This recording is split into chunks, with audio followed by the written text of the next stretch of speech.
تو اس تک کا تمام علاقہ کہلائے گا دریائے سندھ کا زیریں میدان۔ اچھا، دریائے سندھ کا بالائی میدان صوبہ پنجاب میں سطح مرتفع پوٹوہار کے جنوب سے شروع ہو کر مٹھن کوٹ تک پھیلا ہوا ہے۔ بتایا میں نے شروع میں ہی کہ جو ہے سطح مرتفع پوٹوہار کے جنوب سے مٹھن کوٹ تک، مٹھن کوٹ وہ مقام ہے جہاں پر یہ پانچوں دریا مل رہے ہیں۔ یہ سارے دریا جو ہے مٹھن کوٹ کے مقام پر ملیں گے اور سطح مرتفع پوٹوہار کے جنوب سے شروع ہوں گے اور مٹھن کوٹ کے مقام پر مل جائیں گے۔ مٹھن کوٹ کے اوپر پنجاب کی طرف کا سارا علاقہ دریائے سندھ کا بالائی میدان کہلاتا ہے۔ شروع میں ہی آپ کو بتا دیا کہ مٹھن کوٹ سے اوپر کا تمام علاقہ جو ہے وہ دریائے سندھ کا بالائی میدان کہلائے گا۔ یعنی سمجھ لیں کہ یہ تمام دریا، یہاں سے یہ 5 دریا اگر آ رہے ہیں تو یہ 5 دریا جو ہے اس مقام پر آ کر جب ملیں گے تو یہ جو مقام ہے یہ مٹھن کوٹ ہے، اور اس کا جو تمام اوپر والا علاقہ ہے وہ دریائے سندھ کا بالائی میدان کہلائے گا، اور وہ جو نیچے کا علاقہ ہے وہ زیریں میدان کہلائے گا۔ ٹھیک ہے؟ اچھا، اب آگے لکھا ہوا ہے کہ بالائی میدان شمال کی طرف اونچا ہے اور جنوب کی طرف ڈھلوان دار ہے، اور اسی لیے ہمارے سارے بڑے دریا شمال سے جنوب کی سمت بہتے ہیں۔ جو علاقہ ڈھلوان میں، وہ پانی ڈھلوان کی طرف ہی بہتا ہے، اس لیے جنوب کی طرف ڈھلوان ہے، تو پانی جو ہے شمال سے جنوب کی طرف بہتا ہے۔ یہ میدان جسے 5 دریاؤں کی سرزمین سیراب کرنے کی وجہ سے پنجاب کہا جاتا ہے، 5 دریاؤں کی سرزمین کہا جاتا ہے، یہ علاقہ دنیا کے زرخیز ترین علاقوں میں شمار ہوتا ہے۔ پنجاب کو چونکہ 5 دریاؤں کی سرزمین بھی کہا جاتا ہے اور یہ علاقہ انتہائی زرخیز ہے، اس لیے یہ دنیا کے زرخیز ترین علاقوں میں شامل ہے۔ وسیع ترین نہری نظام بھی پایا جاتا ہے، تو اس کو یہ علاقہ جو ہے اناج گھر کے نام سے بھی یاد کیا جاتا ہے۔ تقریباً پاکستان کا تمام تر غلہ، اناج، سبزیاں پنجاب میں ہی پیدا ہوتی ہیں۔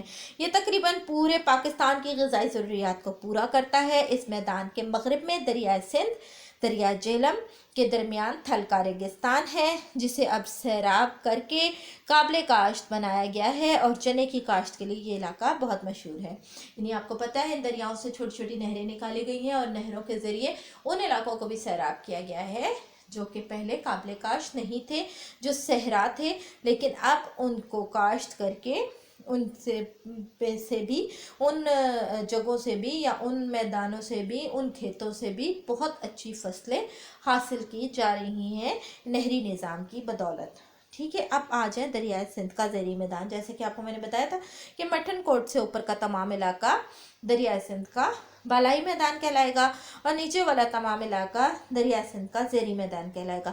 مٹھن کوٹ کے سے نیچے دریائے سندھ ایک بڑے دریا کی شکل میں اکیلا بہتا ہوا ٹھٹا تک جا پہنچتا ہے۔ وہاں سے ڈیلٹا، اب ڈیلٹا کیا ہوتا ہے؟ ڈیلٹا میں تقسیم ہو جاتا ہے، یعنی ایک راستہ ہوگا، یعنی ایک یہ کیا ہے، 5 دریا اس جگہ پہ مل گئے، ٹھیک ہے، یہ اس طرح دریا بہہ رہا ہے، ٹھیک۔ اب ڈیلٹا یعنی یوں اور یوں، اور اس شکل میں یہ کیا ہو رہا ہے، بحیرہ عرب میں گر رہا ہے، ٹھیک ہے، یہ ڈیلٹا کی شکل ہے، اس شکل میں یہ بحیرہ عرب میں گر جاتا ہے۔ سارے علاقے کو اس دریائے سندھ کا زیریں میدان کہا جاتا ہے۔ اس کے جنوب میں کوہ کیر تھر اور مشرق میں تھر کا ریگستان واقع ہے۔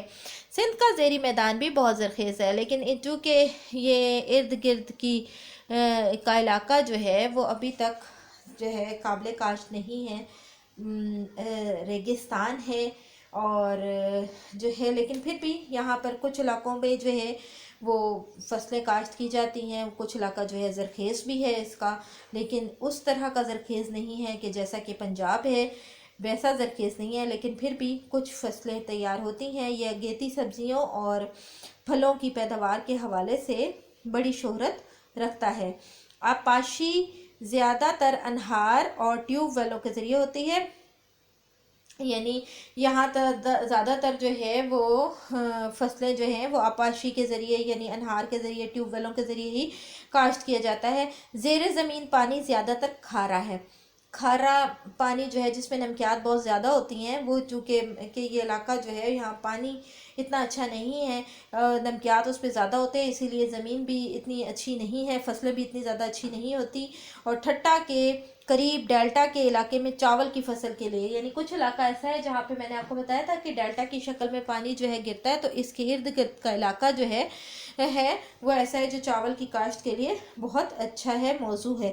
اس کے علاوہ دریائے سندھ کے ڈیلٹائی علاقہ ٹھٹا سے لے کر بحیرہ عرب تک پھیلا ہوا ہے. بحیرہ عرب، اب بحیرہ عرب کیا چیز ہے؟ اگر میں آسان الفاظ میں سمجھاؤں تو کراچی کا ساحل سمندر جو ہے وہ بحیرہ عرب کے علاقے میں شمار ہوتا ہے. یہ بحیرہ عرب کا علاقہ ہی کہلاتا ہے، کچھ حصہ اس میں شامل ہے. یہاں دریا کی رفتار سست ہو جاتی ہے اور سمندر میں گرنے سے پہلے دریا کئی شاخوں میں تقسیم ہو کر ڈیلٹا کی شکل بناتا ہے، اور جس کے باعث یہ ڈیلٹائی علاقہ کہلاتا ہے.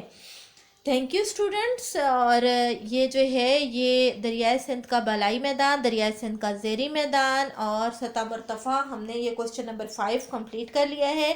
اس میں سے آپ نے ایٹ لیسٹ 5 شارٹ کوسچن جو ہے اس پورے لیکچر میں سے تیار کرنے ہیں. تو آپ نے یہ اسائنمنٹ جو ہے، جو ڈیٹ آپ کو ملے گی، جو ڈیٹ آپ کو جو ہے وہ دی جائے گی، اس میں آپ نے یہ جو ہے سبمٹ کروانا ہے اسائنمنٹ. تھینک یو سو مچ. اللہ حافظ.